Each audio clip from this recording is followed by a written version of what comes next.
नमस्कार, आपण पाहत आहात बीबीएल डिजिटल न्यूज आणि मी आहे भाऊसाहेब लवटे. आज आपण आलो आहोत लहान मायबा श्री क्षेत्रमडी तालुका पाथर्डी जिल्हा अहमदनगर येथे राज युवा प्रतिष्ठान संचलित कैलासवासी बाजीराव आबा मरकड यांच्या गोशाळेमध्ये. तर आपण काही या दिदी आहेत त्या गोशाळा चालवतात. एवढ्या कमी वयात दिदींना या गोशाळेबाबत प्रेरणा कशी मिळाली किंवा काय या मागची त्यांची चालू करण्याविषयी त्यांची आस्था किंवा त्यांचे प्रयत्न कसे आहेत यावर सविस्तर जाणून घेणार आहोत. प्रथम आपण या दिदीचं आपण नाव आणि परिचय घेणार आहोत. दिदी, तुमचं नाव सांगा. माझं नाव वर्षा संजय वरकर आणि परिचय थोडक्यात सांगायचं झालं तर माझं शिक्षण झालेलं आहे MBA एग्री बिझनेस मॅनेजमेंट.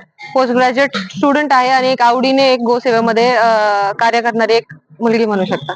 तर आपण ही जी गोशाळा सुरू केली, तर या गोशाळा सुरू करण्यामागे आपली प्रेरणा काय आहे? सुरू केली असं नाही, खरं तर सुरू आपल्या वडिलांनी केलेली आहे. आमच्या ते 2009 मध्ये त्यांचे वडील वारले होते, म्हणजे आमचे आजोबा वारले होते, म्हणून त्यांच्या मार्फत सुरू झालेली ही गोशाळा आहे.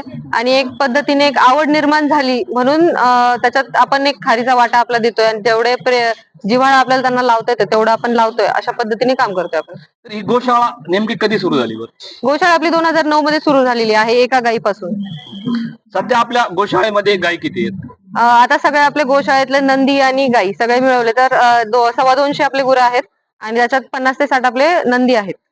तर या गोशाळेमागे आपलं मुख्य उद्दिष्ट काय बरं, तुम्ही गोशाळा चालवता मध्ये? आता देशी गोवंशाचं संवर्धन झालं पाहिजे, संगोपन झालं पाहिजे. जे आपले कत्तलीला जे आपले गुरं जातात देशी गोवंश, जी आपली खरं तर महाराष्ट्राची शान म्हणू किंवा भारताची शान म्हणू, ती आज त्या गायीवरती इतकी वाईट वेळ आली, ती कत्तलीला जाते. त्यांचं कुठेतरी वाचावेत त्या आणि त्यांचं एक संवर्धन व्हावं आपल्या हातून, एवढ्यासाठी आपण ही गोशाळा चालवतो. तर आपण आता इथे भरपूर गायी आहेत, तर या गायीची देखभाल कशी केली जाते नेमकी? देखभाल म्हणजे त्यांची खरं तर सांगायचं झालं तर त्यांची रुटीन आपण सेट केलेली आहे. ते जे गुरं चांगले आहेत ते चरण्यासाठी जातात, कारण ते त्यांच्यासाठी सर्वोत्तम आहे. दुसरे जे आपले आजारी वगैरे गुरं आहेत ते आपले घरी राहतात, त्यांच्यासाठी आपण मका किंवा इतर जो चारा असेल तो अवेलेबल असेल तो आपण विकत घेतो आणि त्यांचं देखभाल पालन पोषण करत असतो. यामध्ये मला एक दुसरा प्रश्न विचारायचा, समजा जे काही आपलं पशुधन किंवा गायी आजारी पडतात, तर यामध्ये पशुवैद्यकीय उपचार कसे दिले जातात? पशुवैद्यकीय आपण तसं पाहायला गेलं तर शासकीय पण आपल्याकडे येत असत अधिकारी व्हिजिटला, पण आपण एक प्रायव्हेट आपले जे वेटरनरी डॉक्टर आहेत ते आपण अपॉइंट केलेले आहेत आपल्या गोशाळेसाठी. मग आपल्या गुरांना काही आपल्याला वाटलं की एखादी आजारी किंवा काय, आपण त्यांना बोलून घेतो आणि त्यांना असिस्ट करून घेतो की यांना नक्की झालेलं काय, आणि त्यानुसार त्यांना वेटरनरी आपण देतो. तर हा गोशाळा चालवण्यासाठी नेमका खर्च किती येतो? खर्च सांगायचा असं एक्झॅक्ट सांगता नाही येणार, कारण ते प्रत्येक महिन्यानुसार प्रत्येक याच्यानुसार बदलत राहतो. आणि दुसरं म्हणजे आमच्या गाया जे आहेत ते कंटिन्यू वाढत राहतात, त्यामुळे खर्च एक डॉट आकडा आपण देणं अवघड आहे. जेवढं आपल्याला जेवढा खर्च लागेल तेवढा आपण करत चालतो. बरं, आता मी पाहतोय हा बहुतेक सगळा डोंगराळ भाग दिसतोय, तरी पण तुम्ही इथं चाऱ्याची व्यवस्था कशी करता?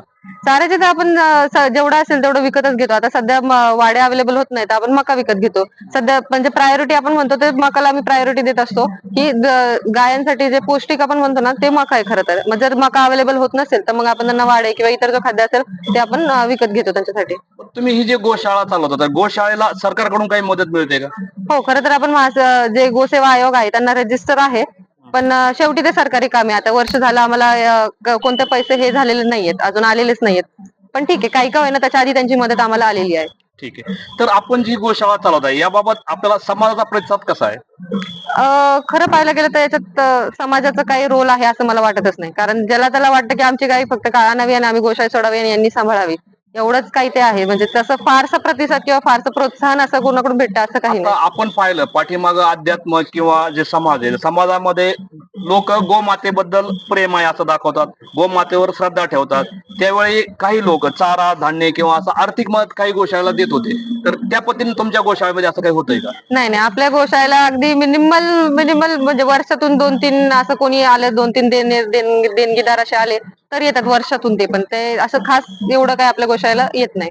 तर ह्या गोशाळेतून शेतीसाठी काय उपयोग होतात? जसे आपलं शेण किंवा गोमूत्र आहे, याचा तुम्ही काय शेतीसाठी उपयोग करता का? हो, आपण एवढं ज्याचं आहे, ज्याचा खर्च काढायचा म्हणून आपण एक गांडूळ खत प्रकल्प सुरू केला आहे. ज्याचं त्यांचं शेण असेल ते आपण तिकडे नेतो आणि त्याचं गांडूळ खत करून ते पुढे आपण शेतकऱ्यांसाठी उपलब्ध करत असतो. या गोमूत्र आणि किंवा शेण यापासून काही बायो प्रोडक्ट, धूपबत्ती वगैरे असं काही तुम्ही तयार करता का? नाही, धूपबत्ती नाही. आपले सध्या फक्त आपल्या आधी धूपबत्ती, अगरबत्ती हे बरेचसे प्रोडक्ट होते, 5-6 प्रोडक्ट होते, पण ते आपण थोडेसे कमी केले आणि आता सध्या आपण पूर्ण फोकस आपल्या गांडूळ खतावरती केलेला आहे. तर भविष्यात या गोशाळेवर तुमच्या काही योजना आहेत का? ही गोशाळा डेव्हलप कशी करावी किंवा अजून काय करता येईल गोशाळेसाठी? नक्कीच गोशाळेचं डेव्हलप करायचे म्हटलं तर पहिली गोष्ट ब्रीडिंग वरती लक्ष देणं खूप गरजेचं आहे. जातीवंत आपण म्हणतो ना, जातीवंतच आपले देशी गाई पुढे गेले पाहिजेत. ते जातीवंत करणं किंवा त्यांच्या ब्रीडिंग वरती लक्ष देणं हे पहिलं मुख्य आहे. दुसरं म्हणजे त्यांना जेवढं आपल्याकडे येतील, सध्या असं होतं की आमच्याकडे गुरं येत राहतात, पण आम्ही तेवढी कॅपॅसिटीच नाही, आमची तेवढी जागा नाही गुरं ठेवायला, म्हणून आम्हाला घेता येत नाहीत. मग ते पुढे डेव्हलपमेंट करणं, त्यांचं शेड वाढवणं किंवा कसं आपल्याला त्यांना आर्थिक दृष्ट्या कसं सांभाळता येईल याच्यासाठी काम करणं आपलं हे आहे. तर समाजातील लोकांना आपण याबाबत काय आवाहन कराल गोशाळेबाबत? देशी गोवंशाचं संवर्धन करा, संगोपन करा. आपल्याकडे जर प्रत्येक शेतकऱ्यांनी एक गाय जरी आपल्या दावणीला बांधून ठेवली आणि तिच्यापासून होणारे वासरं जरी सांभाळले, तरी मला नाही वाटत कोणती गाय किंवा देशी गाय आपली कत्तलीपर्यंत जाईल. तर समाजाला एवढंच आव्हान असेल की आपल्या दारात असणारी देशी गाय सांभाळा, तिला कुठेही कत्तलीपर्यंत असं असं देऊच नका कोणाला की जे शेवट तिच्या कत्तलीमध्ये होईल.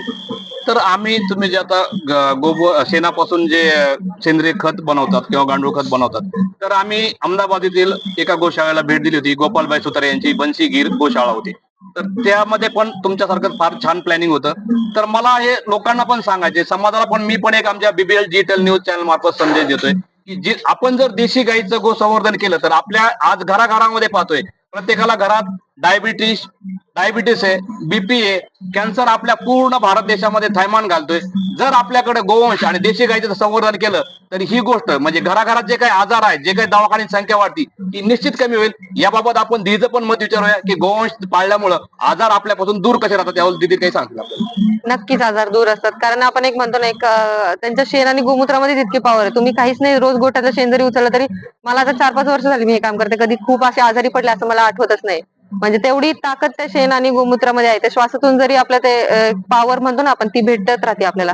आणि याच्यावरती औषध म्हणायचं झालं तर शेणापासून गोमूत्रापासून प्रचंड औषध आहेत, जे लोक डायबिटीज, कॅन्सर काही असेल ते बरं करतात. त्याच्यामुळे 100% जर स्वतःचंही आरोग्य सुधारायचं असेल, आणि दुसरी गोष्ट म्हणजे जे आपण धान्य खातो किंवा इतर जे काही पिकं घेतो आपण, ते सगळं रासायनिक आहे. त्याच्यामध्ये रासायनिक अंश कुठेतरी आपण जे खातोय ते परत आपल्या पोटात येतात. मग याला पर्याय जर कोणता असेल किंवा माणसाला जर जगायचं असेल तर सेंद्रिय खताशिवाय पर्याय नाही. आणि ते सेंद्रिय खतासाठी गावरान गाईच्या शेणाशिवाय आणि त्याच्याशिवाय पर्याय नाही. त्याच्यामुळे माणसाला जर जगायचं असेल, ही खरं तर काळाची गरज आहे. त्यांना देशी गोवंश हा सांभाळावाच लागेल.